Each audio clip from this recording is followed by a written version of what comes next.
Hello, and thank you for choosing ProspectX. Today, we're going to cover a few different ways of how to send a contract within the system. More specifically, how to send a contract within CRM, the seller leads, or e-signature. Just as a side note, guys, I'm going to have another tab open for our CRM settings.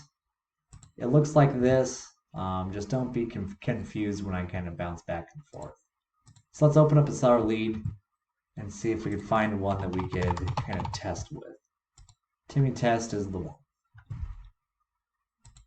We have our deal actions, our contract actions here. They're found on the bottom left-hand side. Let's start with email contract. By default, it's going to send it to the seller lead. Since we are within the seller lead itself, that makes the most sense. You have the ability to upload a contract, which I have a couple that we're going to be using for the duration of this video. It really is just as simple as dragging and dropping. You could also use the default contract, which is actually the contract found within the ProspectX system. That is also found under the CRM settings, under contracts, purchase contract. This is the contract that you will be using within the seller leads section. If you do choose to send the default contract, you will have to select the company detail. Company details under the CRM settings under general, and you can choose which of these details is included. Let's say you need to add an additional email for this to go to.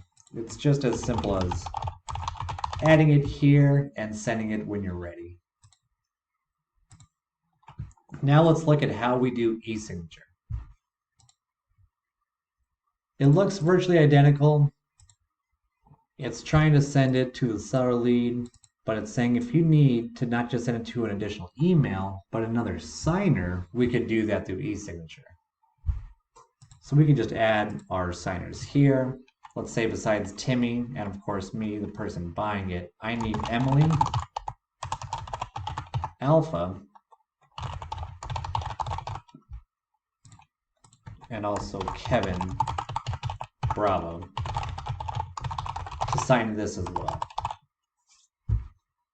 Like I had said earlier, we could choose the contract from either one that we could upload, or we could use the one that's found within the system. The one that's found within the system by default has one seller lead name and then one company name for you to sign. So if need be, you need multiple signers, I would recommend just having a contract with their names kind of already filled in, so you can just drag and drop and you're good to go.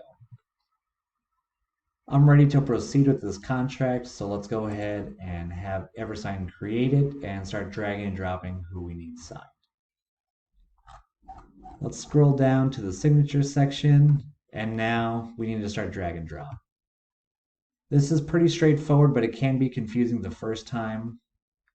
Drop the signature field first, then choose who you want to sign. Drop the signature field first, choose who you want to sign. And there we go. I now have all four of my signers ready. I'll go ahead and send that over. And what I'll do is I'll show you one of the four to show you kind of how it looks when you do the e-signature. So I just got a request to sign this document. Let's go ahead and open it up and sign it. We'll click start. It'll take me to where I need to sign. I'll choose which font I would like, and I'll click finish. Okay, so that portion is done now. And I'll show you the way that we can sign via e-signature, where we'll also be able to see where this existing contract that still needs to be signed by the other three users, kind of where it lives and things that we can do to interact with it from the e-signature side as well. So here it is up top. You see that Stephen S. has already signed it at 2:41 p.m. on December 2nd. I could always download the original contract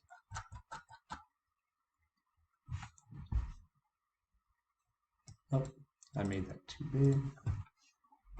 I can cancel the contract here, and that will just kind of burst email everybody that hold off on signing. This contract has been canceled, and then we could go ahead and just form another one if need be and send that out. But we can also just draft a contract from scratch here as well. So we'll just come up here to draft contract. The view is very similar to the one that we saw earlier if we're going to just upload our own contract. It's not going to pull a contract from settings because it's not going to be able to use any of the tags that we offer, since those are all going to be within the seller lead, right? So this is just like you can manually send a contract to anybody. It doesn't have to be a seller lead. It could be virtually anybody at all. That's as simple as just adding their names. So let's say I need Timmy Test again.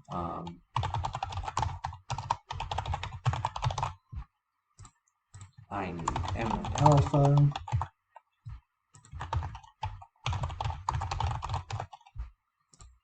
And I need Kevin Bravo to sign this 4-person contract. Drag and drop again, it'll proceed. Again, EverSign will create the document, we'll drag and drop just like we had done before. Virtually identical, guys. These are the separate ways that you can create a contract. You can send them, you can get them manually signed, you can get them e-signed. There's a lot of different ways you could get that contract sent out. I want to just show you one more feature, just so you kind of know this little workaround too. We have users, or not users, sorry, we have sellers that sometimes only have one email, but require multiple signatures. Here's the workaround. So let's say I need Timmy Test at Steven@ProspectX.com, but I also need his wife, Sally Test. But they only have the same email.